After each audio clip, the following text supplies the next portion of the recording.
We are live, everybody, with the NoDQ review number 98. We are now only 2 episodes away from 100.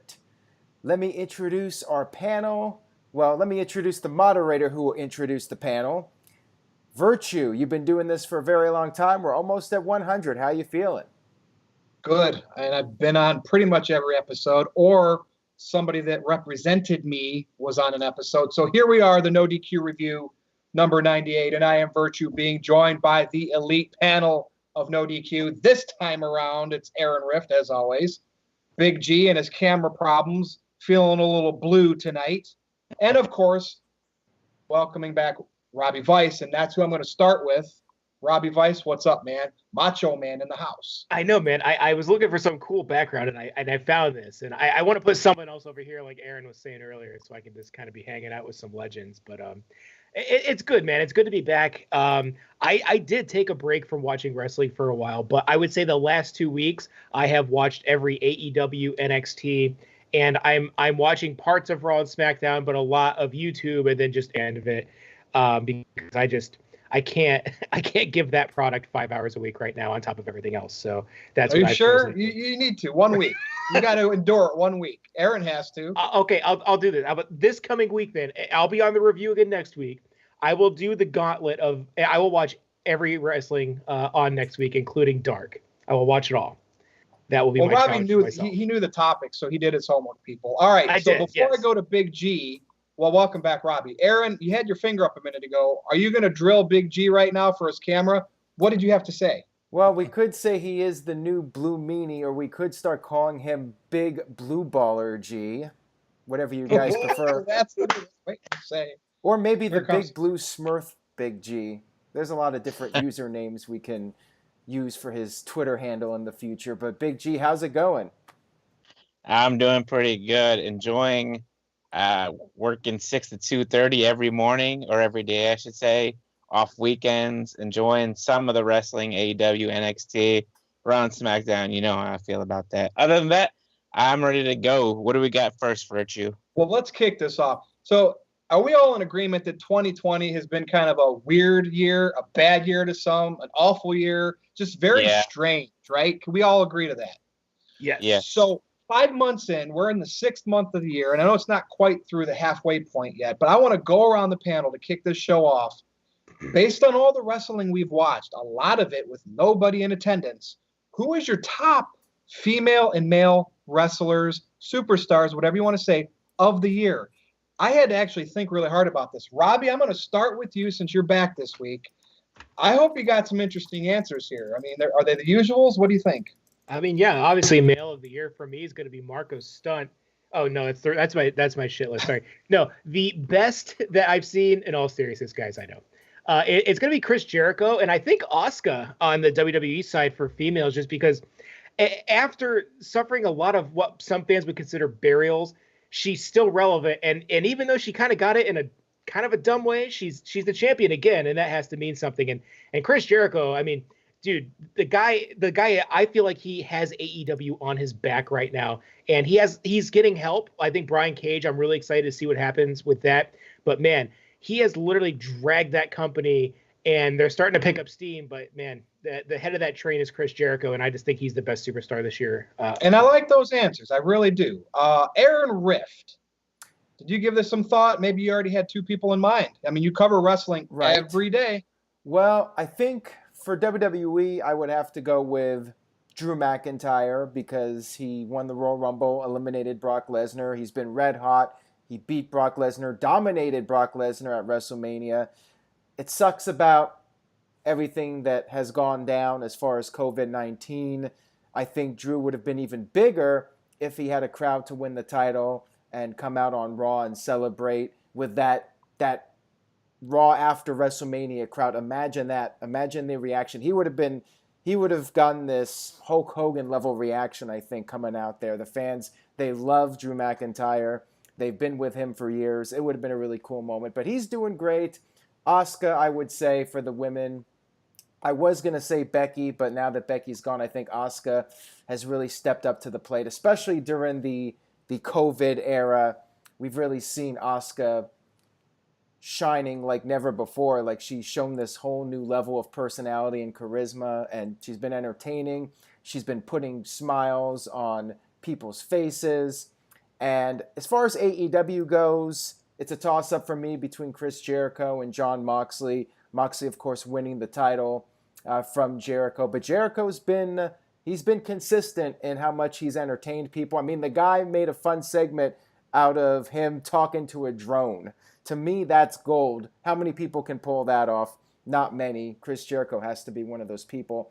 And as far as the AEW women go, I would say Britt Baker, as far as personality goes and her heel character, she's been doing great. And I think that if things continue to go in her direction, she continues to build momentum, she'll be one of the top superstars in AEW moving forward. Now, before we get to the next opinion on this, Adrian sent in a $20 super chat. Thank you, Adrian.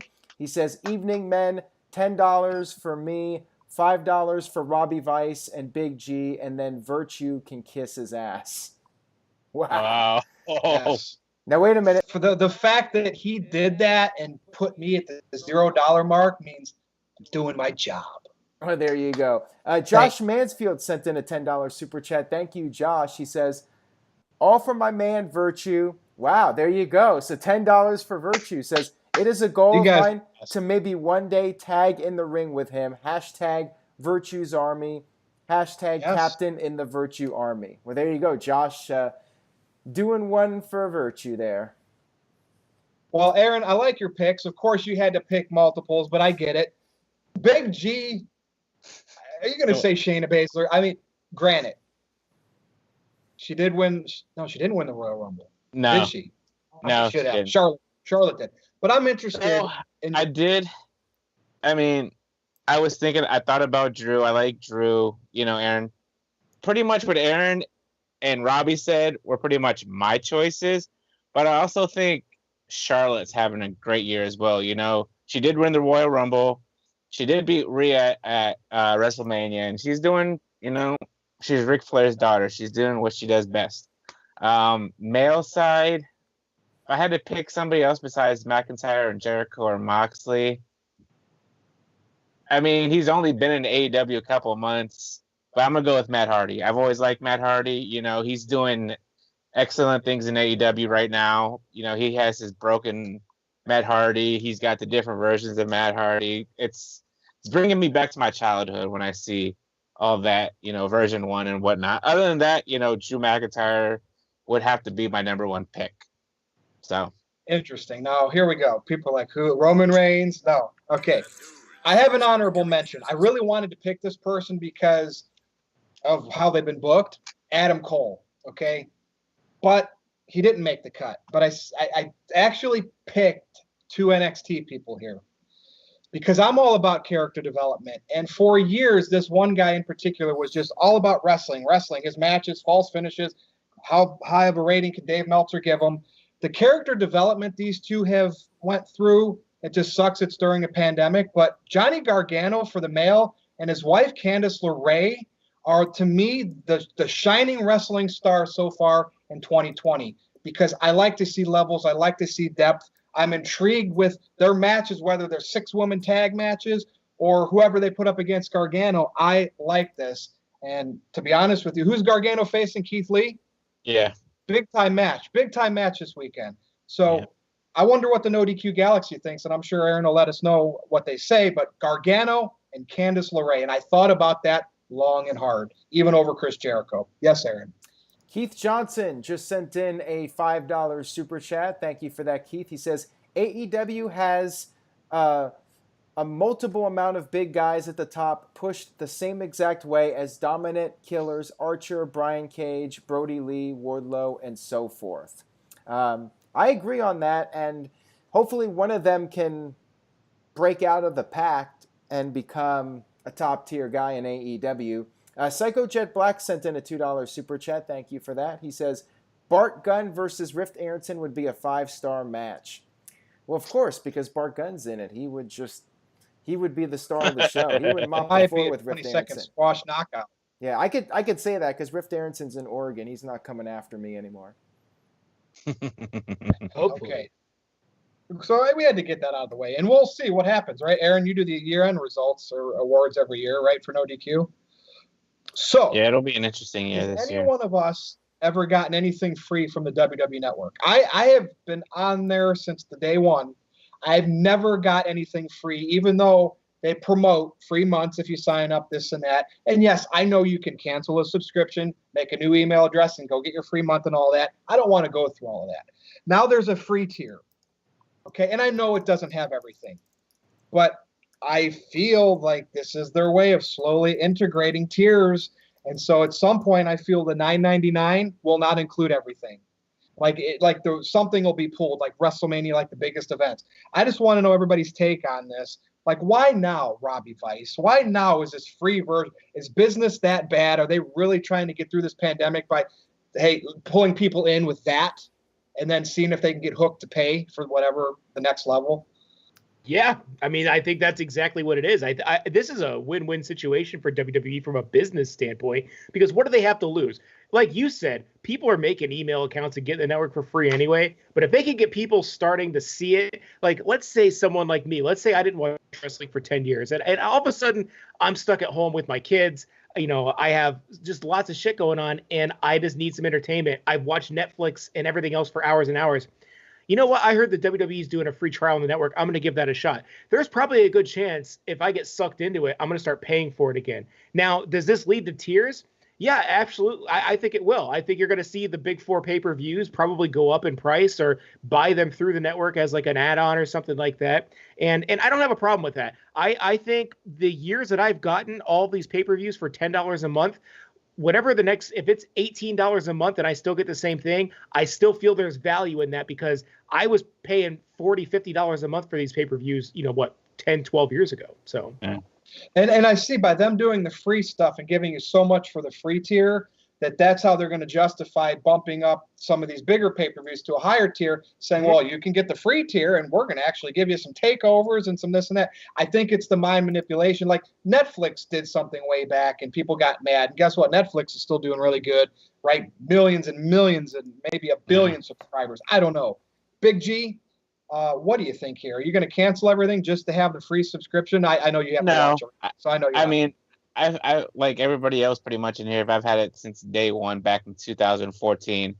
Now, I mean, I like Robbie's points. I think if they do keep this free version of WWE Network out for a while, I can see them upping the price for us like Netflix does and all these other streaming services. I mean, $18 a month, I'd still pay it. it's a big jump.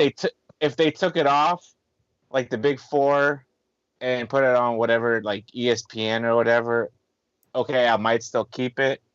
But other than that, I mean, I'm fine with it. I mean, people, they really don't have, I guess, the money for it right now. So that, I think that's why another reason they put it out. So that, and what Robbie said too, you have watched all this Netflix and other junk, you get bored. There really isn't no sports going on right now. So what do? Hey, let me download this free version of the network. I can go back, watch older pay-per-views, newer pay-per-views. Other than that, we'll see what happens, and not much else to say. Alrighty, Aaron Rift, any thoughts on this? You're going to have it either way, I know that. Correct. It's your job. Psycho Jet Black with the $2 super chat says, does Big Baller G have bigger blue balls than EC3? Whoa. That's No. what you get for being blue. I'm blue. Da-ba-dee-da-da-da. Okay. So I would pay $15 to get all the pay-per-views. I think from the beginning, WWE charged too little for the network. The question is, what else can they give people for a so-called premium subscription? Like, if they want people to pay, say, $15 for the network, what can they offer that they haven't offered already? That's the question. I feel like the most diehard WWE fans would pay $15. So if WWE pulled WrestleMania and Survivor Series and SummerSlam and the Royal Rumble, if those pay-per-views were pulled from the $9.99 subscription of the network, I think people would be upset, but I think people would reluctantly buy the premium tier to get WrestleMania. So I think in the long run, it will be a good business decision by WWE. You're going to have fans that will complain, that will say, I'm done, I'm not spending any more money on WWE. But you know they will. You know the Yeah. fans, when WrestleMania Yeah. comes around, they're like, well, it ain't $50, it's only $15, so whatever. And they'll end up subscribing anyways, at least for Well, and the AEW is short term. charging 50. So as long as they don't pull the big four, or at least SummerSlam and Mania to pay-per-view level where you got to pay the big bucks, like you said, Aaron, maybe if they conditioned us into a higher tier, but it was still like under 20, that would be fine. But we'll have to see. It might just always stay the same, and they might just be doing this free tier just to pull in people that might want to pay for the extra pay-per-views and stuff that aren't on the free tier. And let's be real here. Who among us is spending $99 for story time? Like, you could give that stuff away. I don't give a damn. Like, I subscribe to the network for the pay-per-views. I mean, that's what it's all about here. I do. Okay, I'm not saying I watch story time, but I do watch the 24 documentaries and other stuff like that. But and mainly for the pay-per-views though. But all right, now Stefan Osborne just sent in a $2 super chat. Thank you, Stefan, from NoDQ.com/NXT. He says $9.99 is worth it. F the commercials. #aftermatch. So there's Stefan's plug. NoDQ.com/NXT. Watch the NXT team. They talk about NXT. They're going to be talking about TakeOver. Follow them. Follow Stefan. Follow Jerry. Follow Noah. Follow Colin Andrew. Follow everybody affiliated with What's NXT and head over to NoDQ.com/NXT. Now, Adrian sent in a $5 super chat. Says, I used to pay... Oh, for me? He says... That was a joke from earlier. That's a joke, son. He says, I used to pay 20 QUID for pay-per-views in the past until I joined the WWE Network. Would not get all the pay-per-views, just the big ones. As did I. Back in the day, I would only order the major pay-per-views. So I would have to wait until they became available on DVD. Maybe I would buy some of the DVDs or rent them. Watch it scrambled and listen to it. Well, what I started doing like around 2009 when Netflix really came into its own, and you could actually rent the WWE DVDs off of Netflix. So I would go back and watch all the old pay-per-views that I missed, around 2009, 2010. Because, some of those pay-per-views I had never seen from start to finish. Like, I would see matches here and there, but not like an entire pay-per-view from start to finish until around 2009, 2010. That's when I caught up with everything. Dude, I used to love going to the video stores back when you actually rented VHSs and you went to the wrestling section and everything was, they had a few WCW, but it was mostly all the WWF Coliseum on videos. And it was so colorful. You had Hogan and Warrior and Macho. And I just loved looking at the back and see all the cards. And man, that was a good time back then. But it's changed and we're in 2020 and it's all digital. We get it. All right. Bye-bye, Rob Gronkowski. We knew this was going to happen. And I think pretty much we all knew it was going to be a roll-up because he's now a Tampa Bay Buccaneer back in the NFL and he has to be safe. He doesn't want to breach his contract. Big G, R-Truth wins that title back. All right. Can we just get rid of that title now? Because the reason why I'm turning Gronk leaving into let R-Truth winning that title and it should disappear, I want to see another title elevated. Like, I'm sick of Universal and WWE. Those are your two big titles, right? Now you got the women's main titles and NXT titles. Like, there's so many titles that feel important. I want the U.S. title to feel important again, or the Intercontinental, Mr. Perfect, Diamond Dallas Page. Like, I remember he feuded with Kurt Hennig in WCW for the U.S. title. We're way past it. Big G, what do you think? The whole 24/7 thing, and then can there be a title ever elevated again that's crap right now? Well, I think the title should go. I liked it in the beginning, when R-Truth won it the first, 10 times maybe. And I remember how, Mick Foley said the third hour of Raw was supposed to be the dark hour, and they were just going to focus on the 24/7 title or whatever. And it just became this big old spoof title where it just didn't really mean anything. And R-Truth winning it again for the millionth time. Okay, whatever. I'm over it. As far I would like to, the U.S. title and the IC title used to be the workhorse title. Yep. And I believe it can get there again. I think Apollo Crews, if he has a little bit more like character development or whatnot, then I can see him, pushing the U.S. title back to where it once was. The IC title, we're doing this tournament right now. We have Daniel Bryan and AJ Styles. One of those two could elevate that title back to, what it once was. And, Daniel Bryan, he won it at WrestleMania at 31 and then had to relinquish it. Because of the injuries. I thought the Intercontinental title felt special then. Yeah. Because of how Daniel Bryan won it. Yeah. So then, AJ Styles, he's never had the IC title. And I feel he could elevate it too. He doesn't have Gallows and Anderson, holding him back anymore. And AJ can do what he does best in the ring, and that's be phenomenal. So Are you taking a shot at those two guys that they held him back? Holding him back, man. They're going to be at Slammiversary. They're one of the best tag teams in the world. WWE failed. WWE Gallows and don't get me wrong. Don't get me wrong. I like Gallows and Anderson as a tag team, but I feel like, in my opinion, AJ couldn't do what he wanted to do with them being there. But that's just me. They were supposed to be the real Bullet Club, and it's WWE creative failed on that. All right, Aaron. Thoughts on, Gronk? We knew he was going away, and it was a classic roll-up, safely done on the lawn. But R-Truth, he has been good through all of this, and he is an entertaining guy. I just wish we could have a title that meant something that isn't one of the big titles that they shoved down our throats since there's all these brands. What do you think? I think Adrian sent in a $2 super chat, and he says, Virtue, here you go, buy a new hat. Okay.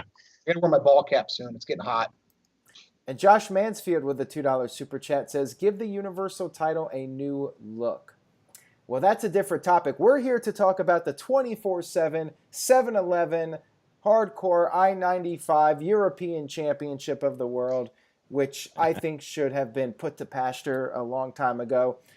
It would have been nice if they were going to keep it, at least do something creative. Like, they should have somebody come in and say they're the 24/7 champion, make a second 24/7 title, and do Razor Ramon, Shawn Michaels all over again. There's ways WWE could be creative with it, and they've given up on doing anything different with it. It's just somebody shows up, roll up, wins the title, R-Truth rolls the guy back up and wins it. It's boring. It lacks creativity. Yeah. At least in the beginning, they were doing some fun stuff with it, and now they don't even try. So why even bother? Time to move on to something else, in my opinion. Now, Robbie, is it safe to say between the 24/7 title never was meaningful to me? No TV title, if that's what their intent was, no hardcore 24/7 title. But in terms of the other belts, like the U.S. title, the Intercontinental title, was the last time either one of those was significant when John Cena had the U.S. title, you think? I don't look, man. I don't even think that. And this is an argument that not an argument, but this is a discussion, a debate I've had with a lot of my friends too. And they say things like, why were the belts so much more valuable back then? I think the belt has always been a prop, first and foremost. It's the people that elevate those titles. You knew when Hogan rolled into town with that belt, dude, this is the champion.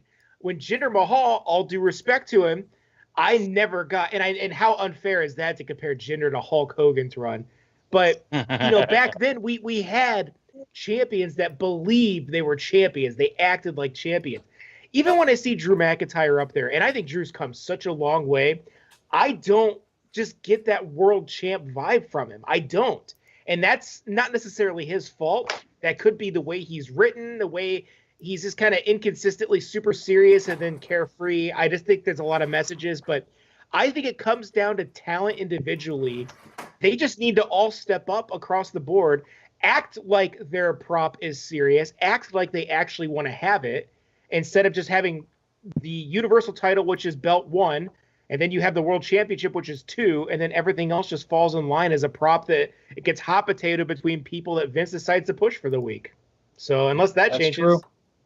Let me ask you this, Robbie. What do you think about the NXT title that Adam Cole's had it for almost a year? I think that's great. I think the NXT title, the NXT and the NXT Women's Championship, I think are up there with some of the most prestigious belts in the world right now, I would say.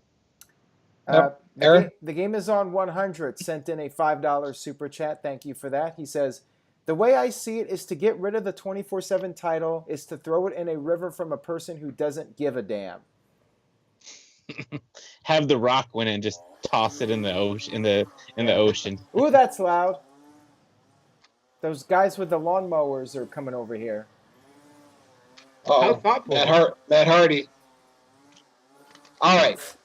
I am going to cry for this next topic because it worked. I don't know if it was real, and I don't know if it was a work. Drake Maverick. I mean, he was released, and he poured his heart out. Rockstar Spud poured his heart out.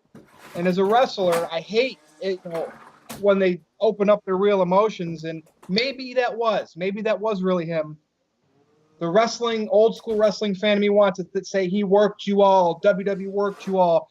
Bottom line, it doesn't matter how it happened. Drake Maverick was released, however you want to call it. And it looks like, Aaron, correct me if I'm wrong, was he re-signed? That's what Triple official? H is claiming. Apparently, he was let go when they had already planned out the tournament before the releases took place. Yeah, so what's your thoughts on this? Like, just the way it started with, him getting released, crying on the internet, loving that job, his career. We know he did Impact before he came to WWE, so he wasn't like completely a noob coming into WWE.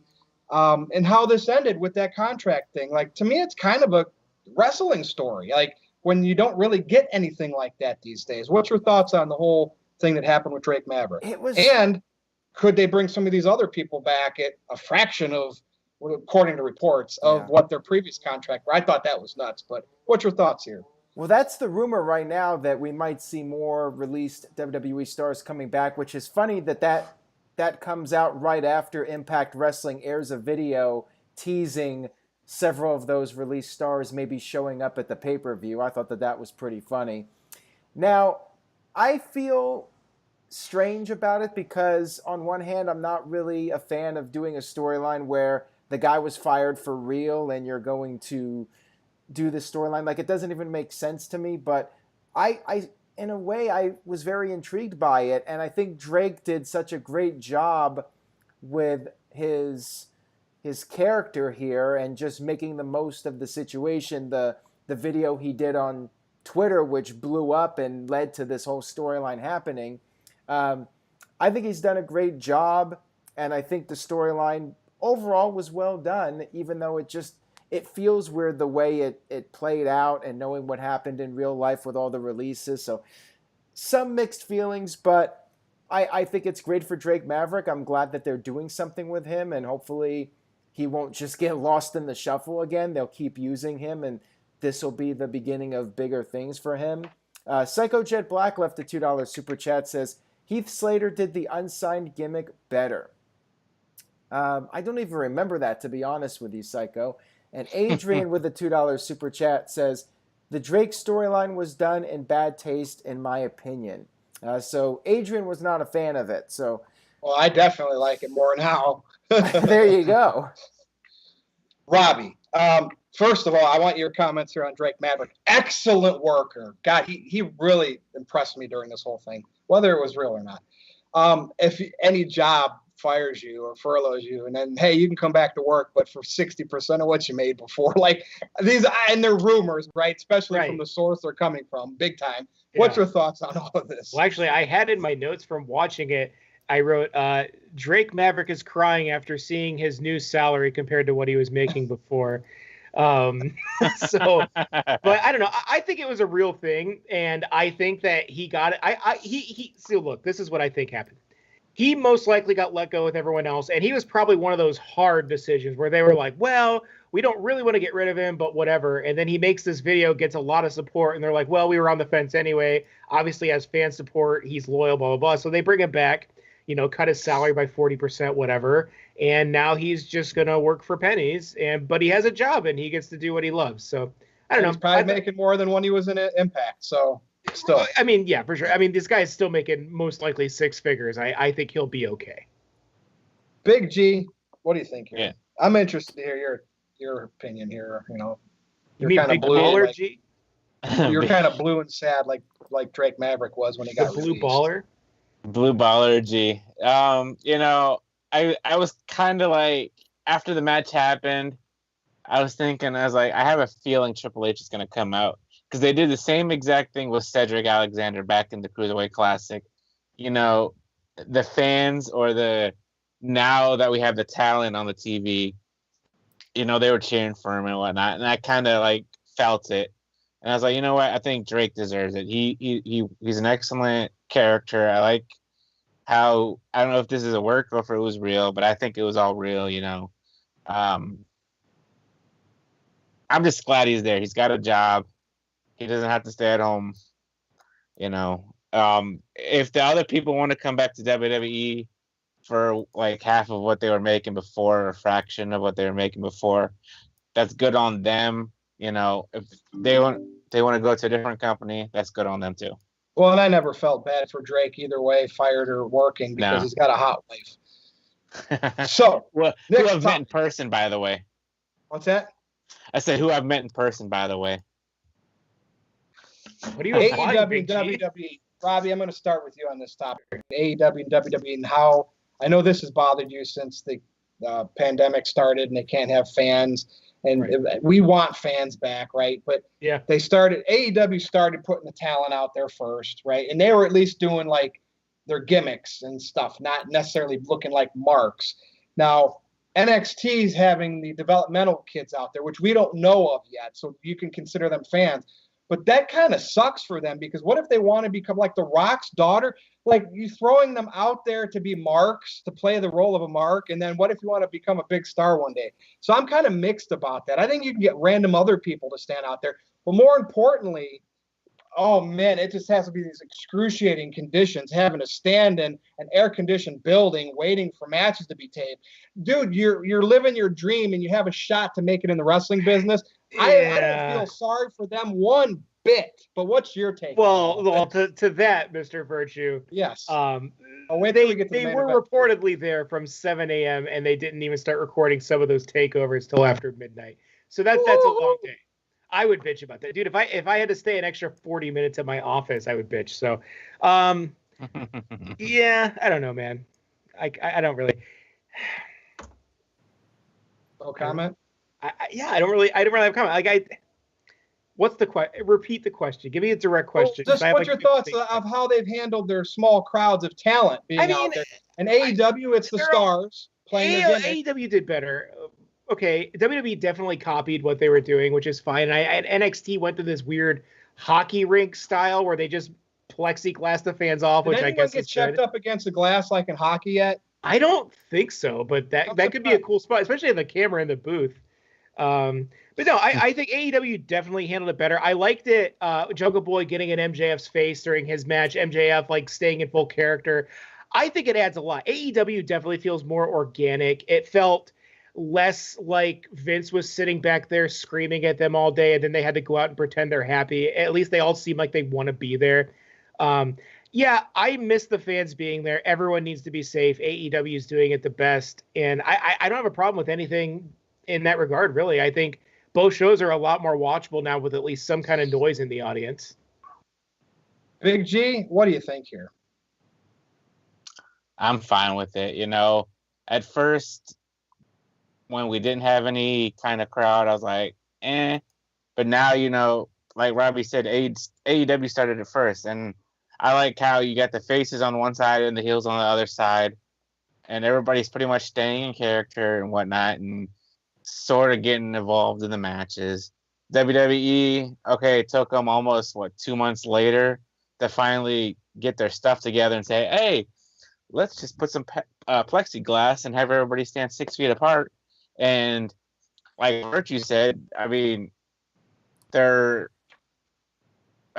some people in the crowd that have wrestled on NXT already, and there's some that haven't. And they're just cheering for the baby face and booing the heel. So it's typical WWE fans. So Do you feel bad that they had to stand around for 18 hours? I mean, isn't that what we have to do when we go to WrestleMania every year live?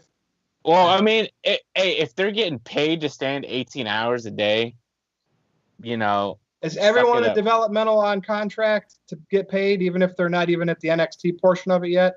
If they're like just strictly training in the facility? I would assume so. I think they Or get contracts to stay there. I think that they're Okay. incentivized to go through that So program. basically, they were all getting I paid. mean, I'm to stay sure. there Is it live. 18 hours straight, or do they take breaks in between? Oh, I'm sure they took breaks. I don't. Oh, they probably I had a think Vince is catering that table much. in the back too of good food. Yeah.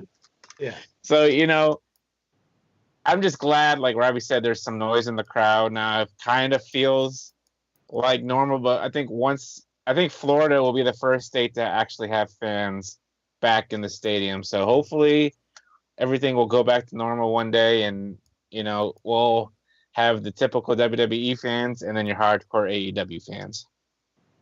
All right, Aaron, what do you think here? Like, these are people in the wrestling business. They could be taking bumps for 8 hours, and all 8 hours, or standing on a concrete floor. But anyway, the AEW nailed it compared to WWE copying. What do you think?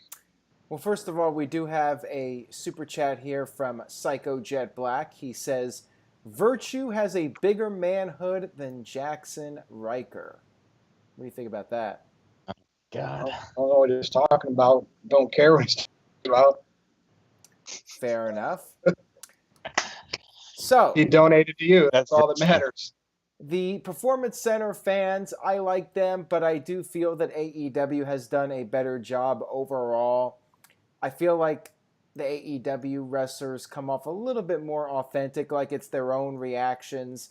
The PC trainees, they just come off to me like robots, like video game, by the book robots, cheer for the good guys, boo the bad guys. They really don't have much personality. I mean, they're just there to make a little bit of noise. And it's an improvement, don't get me wrong, but I do think AEW has done a better job with it overall. Ready for the main event, gentlemen? I am ready. See how much controversy this brings. So on SmackDown last week, at the very beginning, we thought, they were doing a DUI angle with Jeff Hardy. The cops had him in custody. Elias was run over. And, people started complaining on social media during that whole 2 hours of SmackDown. Now, of course, we know how the payoff happened, right? He must have been released from jail, falsely accused, whatever it was. I guess it was his rental car, right, Aaron? Yeah. Right? The storyline is going to Right. maybe point to Sheamus. But I just want everybody's thoughts on this DUI angle. Was it overboard and inappropriate because of Jeff Hardy's past? Now, I'm one of those, and I'm looking to possibly do a great no-DQ debate on this. Big G, I'm going to start with you. Here's what I think about it. If Jeff Hardy agreed to it, he's a made man. He's got money. He could have said no. I just don't feel like, I'm not over my personal demons, so I don't want to do this, but he did it. We know we've had storylines in the past, like Hawk, Scott Hall, and WCW. So what's your thoughts here on this? It was a swerve, but, at the beginning, we thought he was getting arrested for a DUI. When I first turned on SmackDown, I was like, all right, this is something interesting. It caught my eye right away. And I was like, there's a car, there's Elias.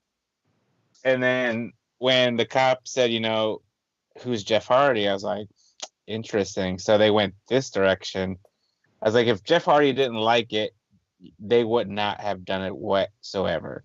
But they did it. And like you said, hopefully they can continue it on. Hopefully, I'm sure next week they'll reveal that it was Sheamus.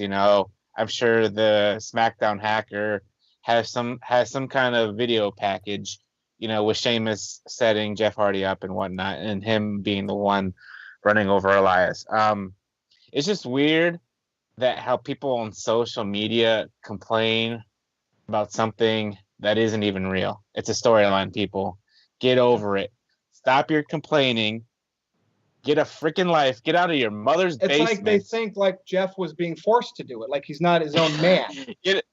Hold on. Get out of your mother's basement. Get a job. Get a girlfriend. Get a life. And, we all like wrestling. We all want a good storyline, and I think this is a good storyline. And what Rebby had posted on Twitter, she just needs to get her butt out of her ass, or her head out of her ass. Sorry, That would be very difficult, but I'm still imagining it. So, I'm fine with it. I thoroughly enjoyed it. It was something I thought that was intriguing. So that's Now, my thoughts. well, thank you, Big G. Aaron, Mr. Russo, my boy, loved it. And he was like, man, they should, and his crew, right? Stevie Richards, Ben Hameen, they were like, wow, they're doing something like this. And they know Jeff's a big boy. And if Jeff didn't want to do it, he would have said no, right? And they could have did an angle, but he wouldn't have been in there. He could have went home. Stone Cold went home before CM Punk left the company. And they didn't pay it off. But then at the end, it's like it was too risky for him. Let's only make it linger for an hour and 45 minutes and let's cancel it all. And he was wrongly accused. Now, I know people are sensitive about this because they might have people that have been in trouble with the law, type of stuff Jeff Hardy's been, and it's not like Jeff Hardy did it once or twice. He's probably done it over half a dozen times or more. We know what happened in Impact against Sting. So you don't want to revisit that kind of stuff. But and Aaron, you were mentioning the kind of stuff with the Hawk back in the day from Legion of Doom and Scott Hall. So I want to hear your take on this. There are some people that were not fans of this segment, obviously, and there were some wrestlers that felt uncomfortable on WWE Backstage. CM Punk addressed his concerns about it. There is the aspect of Jeff Hardy being okay with it, and that, to me, makes it a little bit better. And one thing that makes it a little bit better, in my opinion, is the fact that he was clearly set up. With Hawk and Scott Hall, that was worse because those guys, at least in the storyline, were under the influence. Maybe Hall was in real life, who knows. But with Hardy, he was clearly being set up, somebody trying to frame him. The thing that's a little bit ridiculous about it is that what's going to happen when it's revealed who did it, whether it's Sheamus or somebody else? Are they going to be charged with a crime? Of course not. In wrestling, it's always, I'm not gonna have you arrested. I'm not gonna press charges. I just want to face you in a match to get my payback, which I always thought was absolutely ridiculous. But hey, it is what it is. I was more invested in that segment than anything on SmackDown in a long time. It was the first time where I was like, whoa, what's going on here? And I was like glued to the set, glued to the television to see what was going to happen next. And throughout the whole show, I was curious to see where it was going. That hasn't happened in a while. So on that note, I like the fact that they're doing something as far as the storyline goes. Was it in the best taste? No. But to be fair, when SmackDown started and it first went down, I was like, this is clearly Jeff Hardy being set up. I mean, it was pretty obvious to me that was the case, and they were not going to reveal that Jeff Hardy was actually under the influence. That would have been really bad if they did that. So it could have been worse. Let's just put it that way. Now, when you say worse, I say better. Now, I am not going to go into the weeds with why I think if they actually did that, considering Jeff Hardy's past, it would have been gold. As long as Jeff was okay with it and wanted to do it, he could have said no. His family, too. So, Robbie, I'm going to go to you. The reason why I'm going to reserve my comments is because Aaron and I are looking to do a great NoDQ debate where somebody is very against this whole, even just bringing it up like they did, versus me saying they should have went all the way in with it. And I want to save that for a 20-minute debate video that we'll probably have live at some point right here on NoDQ.com. So, Robbie, I apologize. I'm not going to give any more of my opinion on this, but you kind of know where I stand. What's yours? So here's my thing. I don't really think it's like super controversial. I think it's maybe a little bit in poor taste. But at the same time, again, he's an adult. He chose to do it. He has enough clout that he could say no. So whatever. It's none of my business. I didn't really care for the segment, but it's none of my business. He chooses what he wants to do. I'm not going to cry about it. And the reason I don't care about it has nothing to do with the topic. It's that this potentially involves Elias, who whatever at this point, and Sheamus, which again, okay, cool. Sheamus ran someone over. What's next? What's on AEW? I don't care about this. Like, whatever. People are really sensitive about it because they need to be outraged about something. And I'm just here looking for another Jeff Hardy match, and I really don't care about what happens in this story. So that's kind of where I stand about it. What if we should start thinking about, like, what would be the most ridiculous outcome to this? What if Elias was hired by Sheamus to get Jeff Hardy drunk, but Jeff got a little bit too drunk, and Elias started panicking, so he got in Jeff's rental car and purposely crashed it and hurt himself, and then they blamed it on Jeff. I could totally see something I like want that this to be an insurance fraud storyline. I want this to turn into that. I want to see them in a courtroom, and then I want to see it end in a Hell in a Cell match. That's how I want. Well, I would expect the hacker to give us more information of the truth. That's what I'm thinking. Something is gonna hack that dash cam. Yeah, something is gonna say, the truth will be heard. So I don't know. I mean, and if they want to continue to do angles like this and then have the hacker expose things, that's fine too. But what does the NoDQ Galaxy think? Leave comments, if you watch this video later. To me, if the wrestler the talent is willing to do it, by all means do it. Yes, we know Jeff screwed up multiple times, but people know that. Jeff knows people know that. I'm sure he's trying to get better. And if it's work and he's not really getting drunk, but he's acting the part, so what? It's going to create potentially a buzz. But can't have a redemption story without a he ends up overcoming is right. How you tell the story. No redemption. And then at the very end, when it's done, how wrestling is supposed to be, Rob. And at the very end, he's cleared his demons. He's a champion. I don't know, but I don't want to get any farther into it because we got to do a little short video in a week or two. Anyways, Aaron, any more super chats? That's all I got. We didn't want to go quite an hour tonight because we're just getting overworked here by all these videos we do, but we love doing them. So any other discussion? Yes, we do have a $5 super chat from Adrian. Once again, your favorite super chatter, Virtue. He says, is the Paige and Charlotte promo about Reed Flair a few years ago back in taste compared to Jeff's DUI storyline? That's worse. Yeah, that one was pretty bad. That was going down deep into the gutter. They were both crying in the ring when they said it. That Charlotte, Paige, even Rick, all talked about it backstage. You know what I mean? I don't know. It's weird when it actually is executed and the people involved are the family still doing it. I mean, maybe Charlotte didn't want to lose her spot. Maybe people are afraid, like Jeff, and they don't want to lose what they have, so they just go along with stuff they don't agree with. I mean, it is the wrestling business. But, and I did want to bring up Bruce's comment. He said he hasn't cleared his demons yet. That's the issue. Yeah, I would agree with that too. That's another factor. It's not like Jeff has been clean for 10 years. He's still having problems, and I think that's why it's not connecting with people, because Jeff really does have these issues and they've been ongoing even in recent years. Well, same with the Usos, right? And didn't the New Day say something about in the battle rap? I mean, I don't know. I can't remember. Not Jeff Hardy. John Cena mentioned it, and then literally a week later, Jimmy got arrested again. I think it was Jimmy. Yeah, I mean, it happens. You're on the road. You drink. I mean, and the thing is, yes, they drive and they do rental cars. You would think like the Brock Lesnar's and stuff, and the Jerichos, they have people drive for them, or they're because they're the legends. Somebody else drives, and they can. Dude, I remember at the Cleveland Marriott, in 2001, we're standing down there like marks, waiting for the wrestlers to pull up, and I met a lot that day. Vince McMahon, Stephanie, and Shane. But guess what? Here comes HBK, and Scott Hall, and Kevin Nash in a rental. HBK was driving. Who do you think was in the passenger seat? Scott Hall, with about 6 open beer cans. Those guys, that's the life they live. Yeah. That's the life they live. But what are they going to do? Arrest them from that? That was 19 years ago, and there's no video proof of it. But I saw it. I saw it with my own eyes.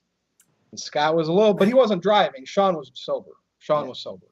Psycho Jet Black sent in a $2 super chat. Says Aaron's close-ups are more entertaining than Raw. Well, thank you for that. I really do appreciate it. And we have a couple more super chats here. One from the Game Is On 100. Oh, Big Baller Blue G, Big Blue Baller G, whatever his name is, just had a wipeout. The Game Is On 100. I'm going through a gimmick infringement here. I don't know who I am anymore. You're the Smurf, Big G. Anyways, Game Is On 100 says, thoughts on Tony Khan banning Hulk Hogan and Linda McMahon from AEW. Virtue, you talked about this on Twitter, and I kind of agree with you. I feel like maybe Tony Khan is having selective outrage. What are your thoughts? Yeah, okay. So, first of all, banning Linda Hogan, who's his ex-wife and probably isn't anywhere around wrestling, he felt the need to tweet that. And look, I understand because of, Hogan's racial comments, but like he's in WWE, like he does stuff for them. So what does that prove by you saying that? And I like Mike Tyson, but we know he's a convicted rapist and served time in prison. Yes, that was years ago. Is he a changed man? Did the system work for him? Let's believe it did. But like, come on, Tony Khan, you're an owner and a CEO. Act like one. Right. I mean, it should be either everybody's forgiven or nobody's forgiven. But when you pick and choose your morals, I'm not sure what he was trying to accomplish with that. Maybe just to win some brownie points with the current outrage that's going on right now. Yeah, very strange.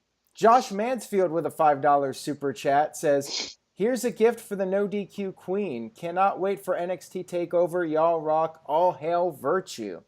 Well, thank you for that, Josh. I do appreciate that. Is Virtue the No DQ Queen? Is he giving that to Caitlyn? I that's what I would presume. Yeah. Oh, okay. Okay. Sure. Yeah. Because he calls me king, not queen. But Aaron should be the king then if Caitlyn's the queen. Get it right, Josh. But thank you. Curtis Butler said Tony Khan virtue signaling for no reason. Yeah. That happens a lot. Have you seen any commercial on TV in the last 2 months? They're all doing it. Psycho Jet Black sent in a $2 super chat. Says, "Is Big Baller G working for Walter White?" Yeah, because he's kind of looking like he's in the meth lab with all the blue tape in the room. I don't know what happens in this room. Once the blue light turns on, anything happens. That word virtue signaling gets used a lot on social media because I call, I'm virtue, right? I don't want that to get construed. So I'm going to tell everybody how I came up with the name Virtue. Very simple, very Markish. Everybody knows Jericho is my all-time favorite. WCW, he called himself One Bad Mamma Jamma, the Ayatollah of Rock and Rolla, and the Paragon of Virtue. That's why I call myself Virtue, because Jericho called himself Virtue. Yeah. Now you know. And another thing, just going back to Tony Khan real quick, if you guys remember, Scorpio Sky was actually in WWE for a very brief period as Harold in those segments with Daniel Bryan and Kane, the Dr. Shelby skits, and he had tweeted some homophobic comments, and that led to WWE cutting ties with him, yet AEW's cool with pushing him, so... Great point, Aaron. That's journalism right there. Yeah. Psycho Jet Black with the $2 super chat says, "Virtue should have a Virtue Signal t-shirt." There you go. New t-shirt for Virtue. I like it. I'm sure that might be the heat that I'm looking for because it seems like it's dying out. I'm being too nice these days. Yeah, you got to get that edge back. Anyway, I miss that Virtue. I think that's all I got, Aaron. I mean, I know by the time we go around and do our plugs, we might get a couple more super chats. So great discussion. We're at the 53-minute mark. Robbie, since you came back this week, I'm going to start with you to do your plugs. Guys, NoDQ Vice, that is my Twitter handle. Give me a follow. We can talk about things. I just want to tell everyone, be safe out there. Be nice to everybody. Be respectful. And just don't be a dick. Thank you. Now, Big G. Big Blue Balls G. What's up? So, yeah, NoDQ.com/BigBallerG takes you to my Twitter page.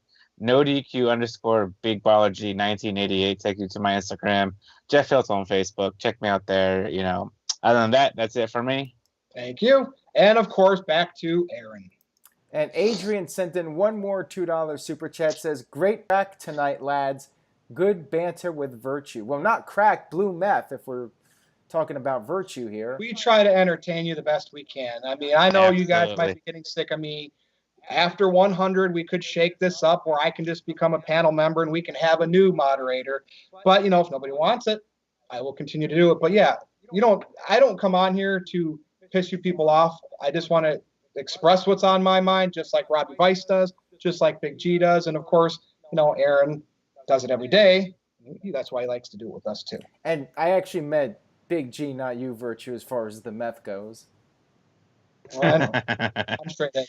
Well, it's a one-time thing. I do the occasional alcohol, but pretty straight. Unless people like the blue light, Big G will be Big Baller Blue Smurf G. I don't know. We'll have to come up with a new nickname. Maybe a new t-shirt. The Big Blue Baller Smurf Big G. All right. So, Aaron, closing it up, did you do your plugs? Everybody knows your stuff. Right, Go but ahead. I did want to ask you guys watching this, what would you like to see for episode 100? Give us some feedback. What topics would you like us to discuss? Who would you like to see on the video? I want to hear some suggestions. Who would you like to see on the video? Would you like to see us have different people on, not just 4, maybe 5 or 6? Would you like to see us rotate throughout the live stream? Maybe start off with 4 people and then take a quick break and bring in some new people and rotate panel hosts. What do you guys think? Give us some feedback. What would you like to see on episode 100 of the NoDQ review? And of course, stay tuned to NoDQ.com for coverage of NXT TakeOver this Sunday. I'll be doing a live stream after that. And that's all I got, guys. Thank you all for watching. Virtue, let's go ahead and wrap it up. Follow me on Twitter at NoDQ_Virtue. Go to my Facebook page, NoDQ.com/Virtue. That's all I got. We'll be back next week for number 99. So for Robbie Vice, for Big Blue Baller G, and for the boss man Aaron Rift, I am Virtue. Thank you for watching NoDQ Galaxy. It's been a blast. Whoa! We are still here, pal. What's up? Whoa! Hold on one second here. Whoa. What's up? The Cleaver Colin Andrew with a $2 super chat says, "Nice work tonight, everyone." Or gentlemen. Where? What gentleman? I am a gentleman. I appreciate it. You are I'm a a gentleman and a gentle scholar. man. That is for I am sure. a gentleman. Yeah. False alarm. So, All right. any more? And no, Ryan Frank, we will not be doing that. Virtue, go ahead and try again. Thank you for watching NoDQ Galaxy, and we will see you next time.